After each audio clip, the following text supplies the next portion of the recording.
ចា Hello សួស្តីបងប្អូនចានេះគឺជាសោភ័ណភាពចាដែលបង្ហាញអំពី CY ចាគឺគុណភាពចាអញ្ចឹងចង់ជម្រាបជូនថានៅពេញមួយគេហដ្ឋាននេះគឺបងម្ចាស់គេហដ្ឋានបំពាក់សុទ្ធសឹងតែស៊េរី92ដែលយើងប្រើជាមួយនឹងចាកញ្ចក់អ៊ីសាឡង់ 5/9A/5 កាត់បន្ថយសំឡេងនិងកម្ដៅបានយ៉ាងល្អមែនទែនណាបងប្អូននៅក្នុងគេហដ្ឋានចានេះបងប្អូនគឺមួយជួរហ្នឹងសុទ្ធសឹងតែចាស៊េរី92ចា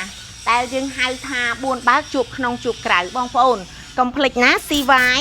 គឺនៅតែរក្សាគុណភាពតម្លៃនិងសេវាកម្មបងប្អូនមានចំណាប់អារម្មណ៍តាក់ទងទៅនឹងកញ្ចក់ទ្វារបង្អួចសូមកុំភ្លេចទំនាក់ទំនងមក CY តាមរយៈ Facebook Page TikTok និង Telegram ឬក៏អញ្ជើញមកក្រុមហ៊ុនផ្ទាល់នៅលើផ្លូវ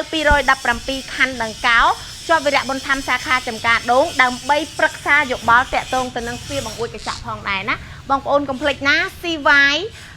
ទទួលពិភាក្សានិងប្រឹក្សានៅរាល់ចម្ងល់របស់អតិថិជនចាតាមរយៈ Facebook Page TikTok និង Telegram ចាអរគុណបាយបាយ